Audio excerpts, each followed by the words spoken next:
All of the research on injury in athletes and musicians shows that the psychological state of the affected person has a huge impact on the trajectory of their recovery. He defines self-efficacy as, quote, the belief in one's ability to succeed in a specific situation or accomplish a task. The first thing I'll say is that you need to do an audit of what you are feeding your mind. This isn't necessarily in the research, this is my own opinion, but what type of content are you viewing, listening to, or reading? As you achieve more of these tasks, your overall confidence will go up as you are giving yourself example after example that you can do what you put your mind to. Then, as you achieve those types of goals over and over again, your self-efficacy, your belief in your ability to accomplish certain tasks and outcomes will grow because it is grounded in achieving things that are squarely set within your control, and now you have evidence.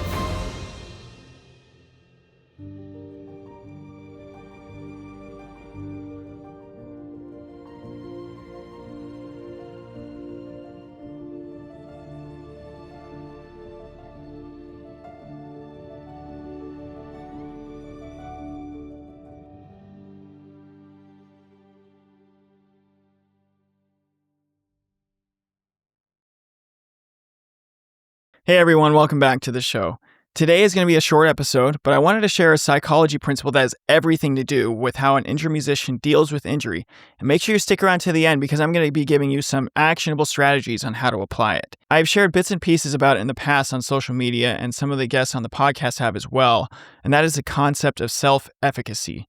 Self-efficacy is a term that was coined by psychologist Albert Bandura, who is most famous for his social cognitive theory. He defines self-efficacy as, quote, the belief in one's ability to succeed in a specific situation or accomplish a task. One of the things that is constantly on my mind is how can I help musicians avoid injury with their mindset? And how can I help injured musicians stop suffering and start thriving through elevating their mindset? Developing self-efficacy is a huge piece of the puzzle to achieve both of these goals. All of the research on injury in athletes and musicians shows that the psychological state of the affected person has a huge impact on the trajectory of their recovery. It obviously doesn't guarantee recovery, but it makes the path to recovery a little bit easier to deal with. And here's the thing. The research is starting to indicate that those who work on their mindset and develop skills that are directly and indirectly related to self-efficacy have an increased likelihood of recovery and coming back stronger than before their injury. So what do we have to do to grow our sense of self-efficacy? The first thing I'll say is that you need to do an audit of what you're feeding your mind. This isn't necessarily in the research, this is my own opinion,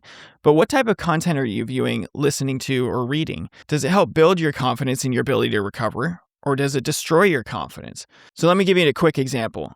I have a morning routine where I listen to things, I read things, I work out that gets me physically, mentally, and spiritually ready for the day. And sometimes, honestly, this morning was one of those times, to be fully honest with you guys, I let myself slip into watching something that isn't by any means bad or ugly or gross or whatever, but it's just not geared towards those purposes and those goals. And it's honestly like eating Taco Bell for my mind, which is honestly horrible for me.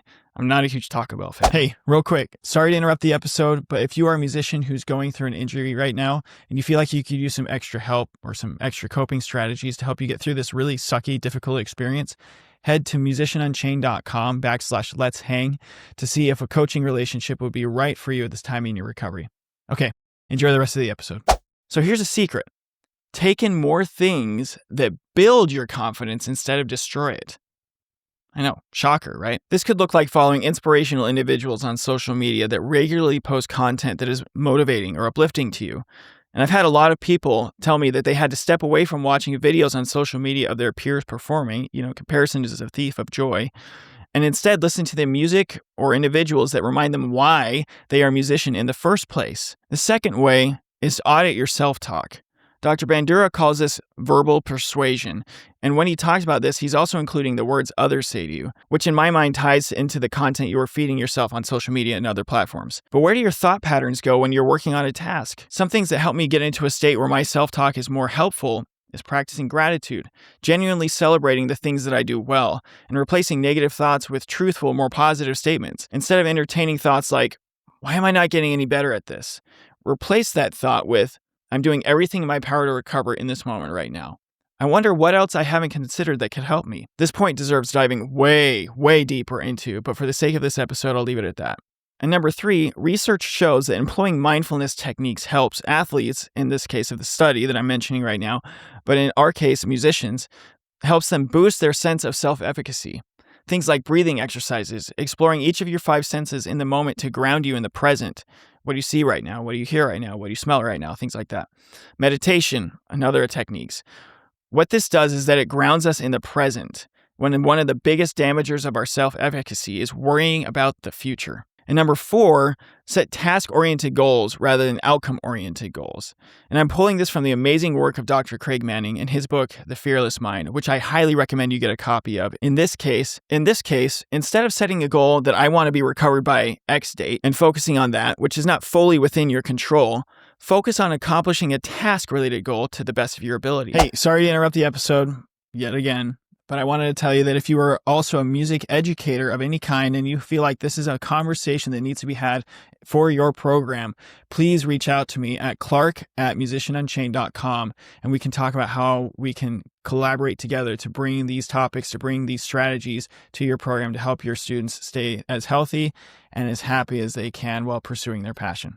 Keep on keeping on and continue watching the episode. This could look like, rather than setting a goal to be back by August 31st for the semester to start, and if you remember, I talk a lot about the toxicity of the timeline in season 1. I'm going to set a goal to not miss a day this week in doing my rehab exercises that my physio gave me at my appointment. And of course, factor in rest in there as you need. Then, as you achieve those types of goals over and over again, your self-efficacy, your belief in your ability to accomplish certain tasks and outcomes will grow because it is grounded in achieving things that are squarely set within your control, and now you have evidence. Ironically, Dr. Bandura calls this part of his framework performance outcomes. As you achieve more of these tasks, your overall confidence will go up as you are giving yourself example after example that you can do what you put your mind to. Investing time into further developing your confidence through self-efficacy will benefit you not just in your injury recovery, but in your life in general. When you recover, you can take that newly found self-efficacy and apply it to your auditions, to talking to that special someone in the hallway, to having a difficult conversation with a family member or a colleague. It's a life principle. And this is yet another reason why I firmly believe that your injury can be a catalyst for a beautiful change in your life if you let it. Okay, last interruption, I promise you. Before we get to the rest of the episode, I just wanted to let you know that if you're a musician going through an injury and you need a community to help you get through it, if you need a sense of support, some people you can ask questions to, just gain a pick me up whenever you need it. The Musician Unchained support group, formerly known as the Trust the Process Podcast Injured Musician Support Group on Facebook. The link is in the description below for you to join. You don't have to go through this alone. Keep on keeping on and enjoy the rest of the episode. Guys, I told you this was going to be a quick one, but I hope that this was valuable to you. I hope that you learned something new. Make sure you sign up for our newsletter so you don't miss anything, that you keep learning and keep growing with us. And like I always say, keep on keeping on. We'll see you next time. Hey, thanks for tuning into this episode of Trust the Process, the official podcast of Musician Unchained, the newest coaching program dedicated to helping musicians navigate and overcome injury. But before you go, I have a few quick ways you can stay connected and support our growing community. First of all, I'd love to hear from you. Shoot me a text with the link below and share your thoughts, questions, or just say hi. You can also check the show out on Instagram, Facebook, and TikTok. If you found value in today's episode, consider making a donation to support our mission of empowering musicians worldwide. Every contribution helps us create more content and resources for you. So visit link number 2 below to support the mission. If you decide to donate, I'll send you my newest resource, the Injured Musician Toolkit, which is an ebook designed to give you tools to help you get through your injury. Subscribe to our newsletter to get exclusive insights, tips, sneak previews of episodes, and announcements straight to your inbox. Act now and I will send you a free gift. So sign up at www.musicianunchained.com/newsletter.